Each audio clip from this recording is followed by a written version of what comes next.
Welcome back. We are on chapter 12 of The Lightning Thief. This one is called We Get Advice from a Poodle. We were pretty miserable that night. We camped out in the woods 100 yards from the main road in a marshy clearing that local kids had obviously been using for parties.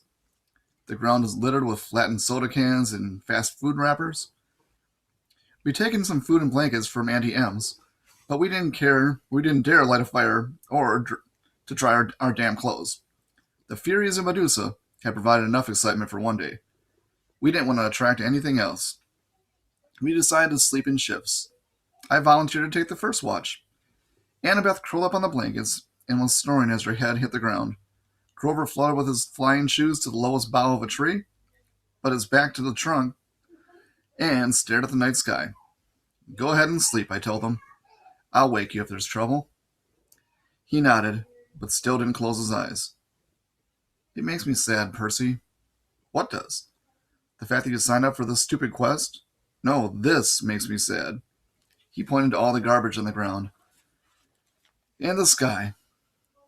You can't even see the stars. They polluted the sky. This is a terrible time to be a satyr. Oh, yeah. I guess you'd be environmentalist. He glared at me. Only a human wouldn't be. Your species is clogging up the world so fast. Never mind. It's useless to lecture a human. At this rate, the rate that things are going, I'll never find Pan. Pam? Like the cooking spray? Pan! He cried indignantly. P-A-N. The great god for Pan. The great god Pan. Why do you think I want a searcher's license for?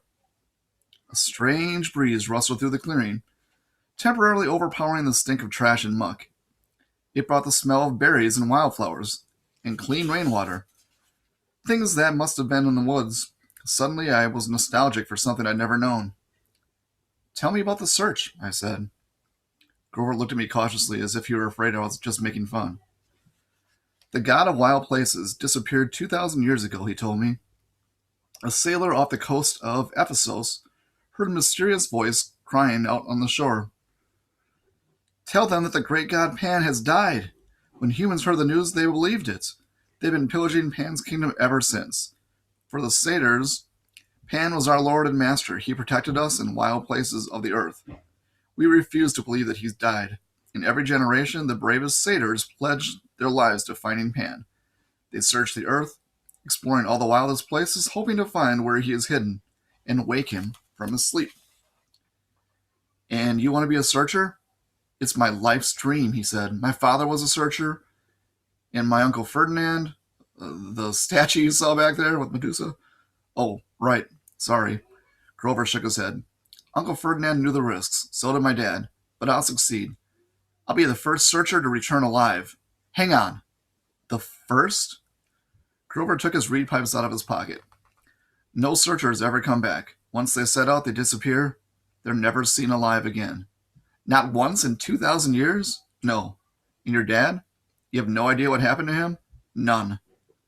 But you still want to go? I said, amazed. I mean, you really think you'll be the one to find Pan?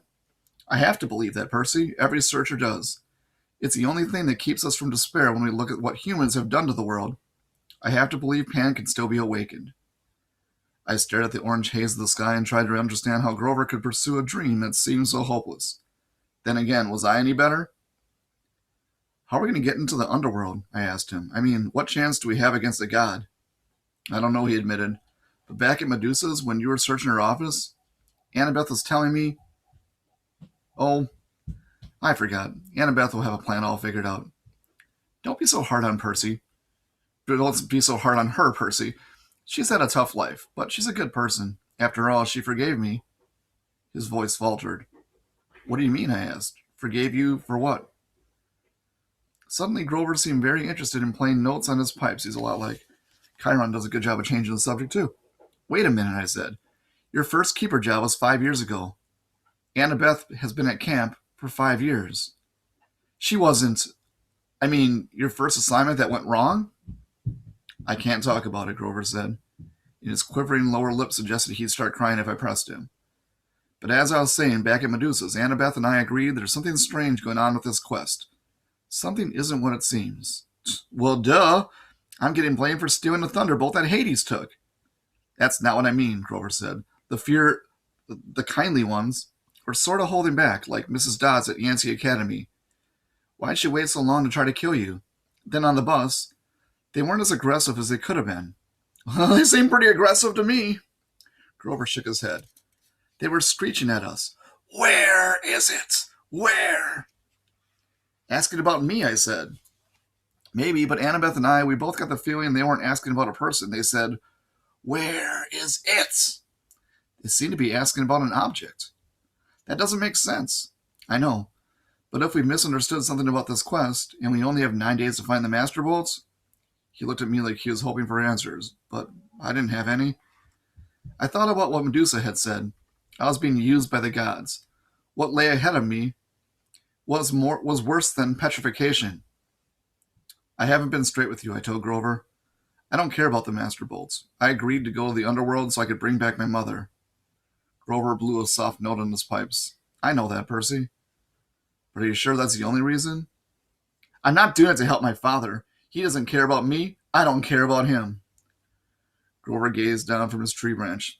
Look, Percy. I'm not as smart as Annabeth.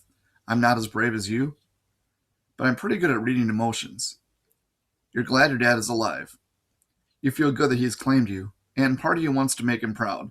That's why you mailed Medusa's head to Olympus. You wanted him to notice what you'd done. Yeah? Well, maybe satyr emotions work differently than human emotions, because you're wrong. I don't care what he thinks. Grover pulled his feet up onto the branch. Okay, Percy, whatever. Besides, I haven't done anything worth bragging about. We barely got out of New York, and we're stuck here with no money and no way west. Grover looked at the night sky, like he was thinking about that problem. How about I take the first watch, huh? You get some sleep. I wanted to protest, but he started to play Mozart, soft and sweet. And I turned away, my eyes stinging. After a few bars of Piano Concerto No. 12, I was asleep. In my dreams, I stood in a dark cavern before a gaping pit. Gray mist creatures churned all around me, whispering rags of smoke that I somehow knew were spirits of the dead. They tugged at my clothes, trying to pull me back, but I felt compelled to walk forward to the very edge of the chasm. Looking down made me dizzy. The pit yawned so wide and was so completely black, I knew it must be bottomless. Yet, I had the feeling that something was trying to rise from the abyss, something huge and evil. The little hero, an amused voice echoed down far in the darkness. Too weak, too young, but perhaps you will do. The voice felt ancient, cold, and heavy. It wrapped around me like sheets of lead. They have misled you, boy, it said. Barter with me. I will give you what you want. Who do you think he's talking to in his dream right now? It's kind of interesting. My guess was definitely wrong when I was reading this the first time. A shimmering image hovered over the void. My mother, frozen at the moment, she dissolved into a shower of gold. Her face was distorted with pain, as if the Minotaur were still squeezing her neck. Her eyes looked directly at me, pleading, "Go!" I tried to cry out, but my voice wouldn't work. Cold laughter echoed from the chasm. An invisible force pulled me forward. It would drag me into the pit unless I stood firm. Help me rise, boy. The voice became hungrier. Bring me the bolt. Strike a blow against the treacherous gods. The spirits of the dead whispered around me. No, wake! The image of my mother began to fade. The thing in the pit tightened its unseen grip around me. I realized it wasn't interested in pulling me in. It was using me to pull itself out. Good, it murmured. Good. Wake, the dead whispered. Wake! Someone was shaking me. My eyes opened up and it was daylight. Well, Annabeth said, the zombie lives. I was trembling from the dream. I could still feel the grip of the chasm monster around my chest. How long was I asleep? Long enough for me to cook breakfast. Annabeth tossed me a bag of nacho-flavored corn chips from Auntie M's snack bar. And Grover went exploring. Look what he found. He found a friend. My eyes had trouble focusing. Grover was sitting cross-legged on a blanket with something fuzzy in his lap, a dirty, unnatural pink stuffed animal. No, wait, it wasn't a stuffed animal. It was a pink poodle. The poodle yapped at me suspiciously. Grover said, "No, he's not." I blinked. "Are you talking to that thing?" The poodle growled. "This thing," Grover warned, "is our ticket west. Be nice to him." "You can talk to animals?" Grover ignored the question. "Percy, meet Gladiola." "Gladiola, Percy." I stared at Annabeth, figuring she'd crack up at this practical joke they were playing on me, but she looked deadly serious. "I'm not saying hello to a pink poodle," I said. "Forget it." "Percy," Annabeth said, "I said hello to the poodle. You say hello to the poodle." The poodle growled again. I said hello to the poodle. Grover explained that he'd come across Gladiola in the woods and they'd struck up a conversation. The poodle had run away from a rich local family who posted a $200 reward for his return. Gladiola didn't really want to go back to his family, but he was willing to if it meant helping Grover. "How does Gladiola know about the reward?" I asked. "He read the signs," Grover said. "Duh." "Oh, of course," I said. "Silly me." "So we turn in Gladiola," Annabeth explained in her best strategy voice. "We get the money, and we buy tickets to Los Angeles. Simple." I thought about my dream, the whispering voices of the dead, the thing in the chasm, and my mother's face, shimmering as it dissolved into gold.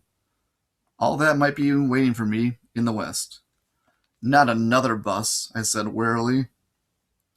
"No," Annabeth agreed. She pointed downhill toward the train tracks I hadn't been able to see last night in the dark.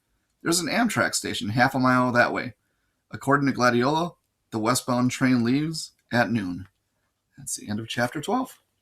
Continue next time reading chapter 13, which is called I Plunge to My Death.